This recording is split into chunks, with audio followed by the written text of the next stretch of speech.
ഇപ്പോൾ പാകിസ്ഥാനിൽ റാലികളുടെ കാലമാണ്. അതും വെറും റാലിയല്ല, ഇന്ത്യയെ തോൽപ്പിച്ചു അതിൻ്റെ വിജയ റാലികളാണ് നടത്തുന്നത്. ക്രിക്കറ്റ് താരങ്ങളും സിനിമാ താരങ്ങളുമൊക്കെ ഈ റാലിയിൽ പങ്കെടുക്കുന്നുണ്ട്.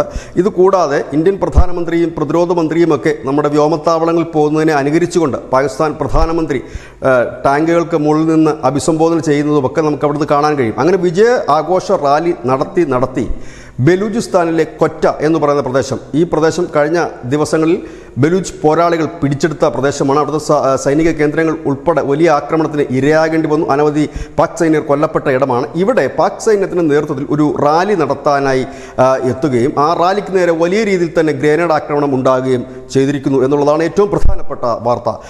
ഒരാൾ കൊല്ലപ്പെടുകയും 12 പേർക്ക് പരിക്കേൽക്കുകയും ചെയ്തു എന്നാണ് പാകിസ്ഥാൻ ഔദ്യോഗികമായി പറയുന്നത്. പക്ഷേ മരണസംഖ്യ ഇനിയും ഉയരും എന്ന് തന്നെയാണ് ബലൂചിസ്ഥാൻ ലിബറേഷൻ ആർമി ഇതിനെക്കുറിച്ച് പറയുന്നത്.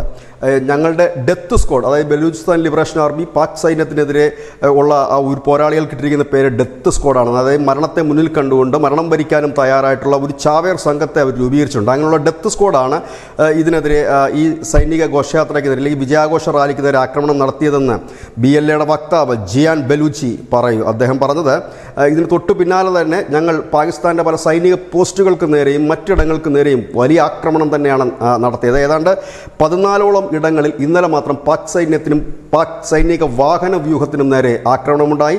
അതിൻ്റെ വീഡിയോ ദൃശ്യങ്ങളും അവർ പുറത്തുവിടുകയുണ്ടായി. News desk news India Malayalam.